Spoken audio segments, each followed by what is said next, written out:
Medical termination of pregnancy act के तहत India में अबॉर्शन जो है वो ऑलरेडी लीगल है, लेकिन जो डिबेट राइज होती है यहाँ पे वो हमारे एक्सप्लेनेशन 1 ऑफ 3(2) से शामिल होती है, जो कि एमटीपी एक्ट का ही एक सेक्शन है।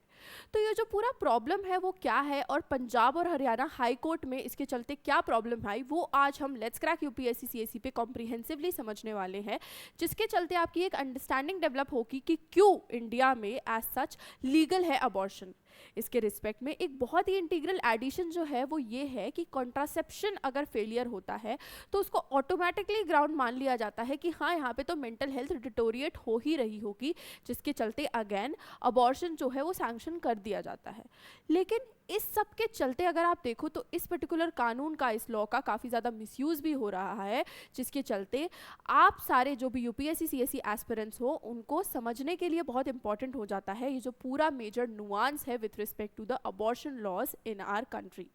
तो आपको करना बस यही है कि सेशन के अंत तक बने रहना है, जिससे कि आप विविडली समझ पाओ कि एक्चुअल में यहाँ पे प्रॉब्लम क्या एग्जिस्ट करती है। तो चलिए शुरू करते हैं अपने इस सेशन को और समझते हैं कि एक्चुअल में अबॉर्शन लॉज क्या है और कैसे प्रेजेंट नुआंस में ये दोबारा से हाईलाइट हुआ। तो अगर हम बात करें अबॉर्शन लॉज की इंडिया में, तो हमारा जो medical termination of pregnancy act 1971 है वो गवर्न करता है अबॉर्शंस को इन इंडिया। ये अलाउ करता है अबॉर्शंस को अंडर मेडिकल सुपरविजन अगर वुमेन की जो लाइफ है उसको रिस्क है। इसके साथ साथ अगर कोई फिजिकल या मेंटल हेल्थ रिस्क है तब भी मेजरली अबॉर्शन अलाउ कर दिया जाता है। और फीटल एबनॉर्मेलिटीज और कॉन्ट्रासेप्टिव फेलियर के केस में तो मैं ऑलरेडी आपको बता चुकी हूँ कि अबॉर्शन मेजरली मेडिकल आपके सुपरविजन में हो सकता है। सो इस रिस्पेक्ट में अगर आप देखो तो इस कानून का मिसयूज हो सकता है, क्योंकि यहाँ पे इस लॉ के अंतर्गत अगर आप देखो तो गायनेक ही प्रिस्क्राइब कर सकती है कि भाई यहाँ पे मेंटल हेल्थ इश्यूज हैं इसीलिए एमटीपी करना पड़ेगा हमको,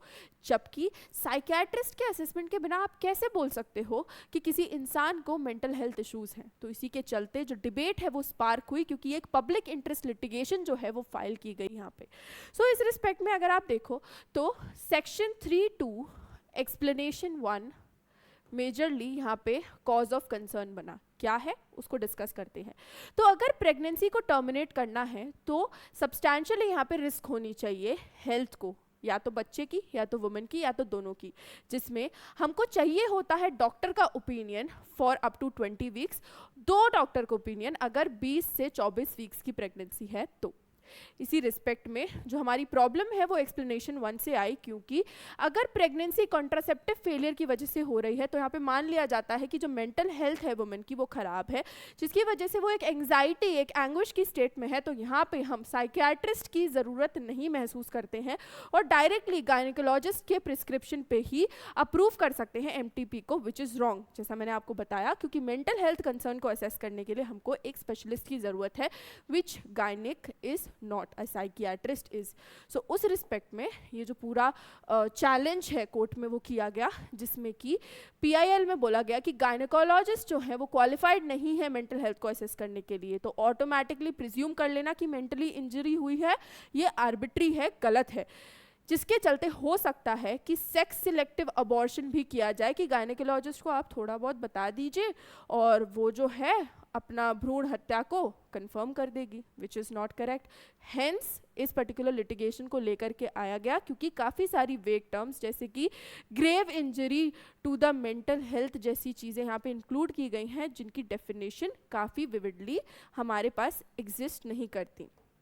जिसके चलते जो डिमांड्स इस पीआईएल के साथ की गई हैं वो ये है कि सेक्शन 3(2) एक्सप्लेनेशन 1 जो है इसको आप अनकॉन्स्टिट्यूशनल करार दे दीजिए, क्योंकि ये एक्सप्लेनेटरी नहीं है तो इसका फ़ायदा उठाया जा सकता है। लिमिट कर दीजिए अबॉर्शन को सिर्फ लाइफ थ्रेटनिंग केसेस पे, क्योंकि अबॉर्शन जो है वो एक ग्रेव क्राइम है एज सच, अगर आप उसको फालतू में ही कर रहे हैं तो। रिमूव कर दीजिए फेल्ड कॉन्ट्रासेप्शन के एस्पेक्ट को एक लीगल ग्राउंड फॉर अबॉर्शन, क्योंकि फेल्ड कॉन्ट्रासेप्शन से आप एक ग्राउंड क्रिएट कर सकते हैं जिससे कि अबॉर्शन आप करवा रहे हैं, एंड हो सकता है कि एज सच कुछ हो ही ना, क्योंकि evidence is something that does not exist here. And इसी रिक्वेस्ट में ये भी बोला गया कि अगर मेंटल हेल्थ पे ही हमको कमेंट करना है एंड उसी के बेसिस पे ही हमको अबॉर्ट करना है तो हमको साइकियाट्रिक एवोल्यूशन को ग्राउंड बनाना चाहिए, ना कि एक गायनेक के जो भी से राइट्स हैं, इनसाइट्स हैं, उन सबको। कंट्रोवर्सी यहाँ पे यही है कि अबॉर्शन जो है वो लीगल है इन इंडिया, लेकिन यहाँ पे हमको जो चीज़ों पे फोकस करने की ज़रूरत है वो साइकियाट्रिस्ट की पावर पे है, क्योंकि सिर्फ हम गायनैक्स को पावर नहीं दे सकते, फीटल राइट्स को हम इग्नोर नहीं कर सकते, और कोर्ट को अब इन सब नुआंसेस पे भी एक पॉजिटिव स्टांस, एक स्ट्रॉन्ग स्टांस लेना पड़ेगा, जिसके चलते ये जो इशू राइज हुआ है वो हम रिजॉल्व कर पाए। सो इसी रिस्पेक्ट में अगर ये जो हम पूरा डिबेट है, कंट्रोवर्सी है, उसको कंसिडर करें, तो हमारे इंडियन कॉन्टेक्स्ट में मेजरली जो चेंजेस आ सकते हैं वो आएंगे with respect to the reproductive rights और फीटल राइट्स। हमारे चेंजेस आ सकते हैं और डिबेट स्पार्क हो सकती है medical autonomy versus legal checks में। Role of mental health in reproductive law का एडिशन जो कि बहुत ज़्यादा इसेंशियल है, ये भी हो सकता है, और आउटकम जो है वो रीशेप कर सकता है हमारे इंडिया के अबॉर्शन फ्रेमवर्क को, जो कि नीड ऑफ द आवर है। क्योंकि आज के टाइम पे अगर आप देखो तो लूप होल्स पे ही जुडिशरी चल रही है, लोग लूप होल्स निकाल करके आ रहे हैं जिससे वो ऐसे सारे लॉज का मिसयूज कर सकें, which is just not right in the spirit of law. So उसी रिस्पेक्ट में आपका क्या मानना है? क्या आपको लगता है ये सारे जो क्वेश्चंस, ये सारी जो डिबेट्स हैं वो होनी चाहिए या नहीं? आप मुझे कमेंट सेक्शन में ज़रूर बताइएगा, क्योंकि आपका ओपिनियन यहाँ पे बहुत मैटर करता है। एज MTP हमारे इंडियन सोसाइटी का बहुत ही इंटीग्रल पार्ट है जिस पे क्वेश्चन बन सकता है। सो उसी रिस्पेक्ट में एक मेजर अनाउंसमेंट, इस अनअकैडमी आप सभी के लिए यहाँ पे एक बहुत ही मेजर प्राइस ड्रॉप लेके आया है, जिसका ऑफर आपको 8 अगस्त तक ही अवेल करने को मिलेगा। हमारे बैचेस जो हैं ऑलरेडी लाइव हैं, तो मेक श्योर करें कि आप इस कोड का इस्तेमाल करके परचेस कर लें हमारे प्लस प्लेटफॉर्म को अभी ही, ताकि आप अपनी तैयारी जो है वो आज के आज ही किक स्टार्ट कर पाए। सो आज के लिए बस इतना ही। आज के लिए मैं नंदिनी आप सभी से आज्ञा चाहती हूँ। Thank you so very much for watching. आप अपने ओपिनियंस को ज़रूर बताइएगा, और अगर आपको ऐसे वीडियोस पसंद आ रहे हैं तो अपना फीडबैक भी दीजिएगा, ताकि हम कंटिन्यूम पे आपके लिए ऐसे सारे इनिशिएटिव्स लेकर के आ पाएँ। So yes, with this is me Nandini signing off for the day. Hope you like the session. Thank you so very much for watching.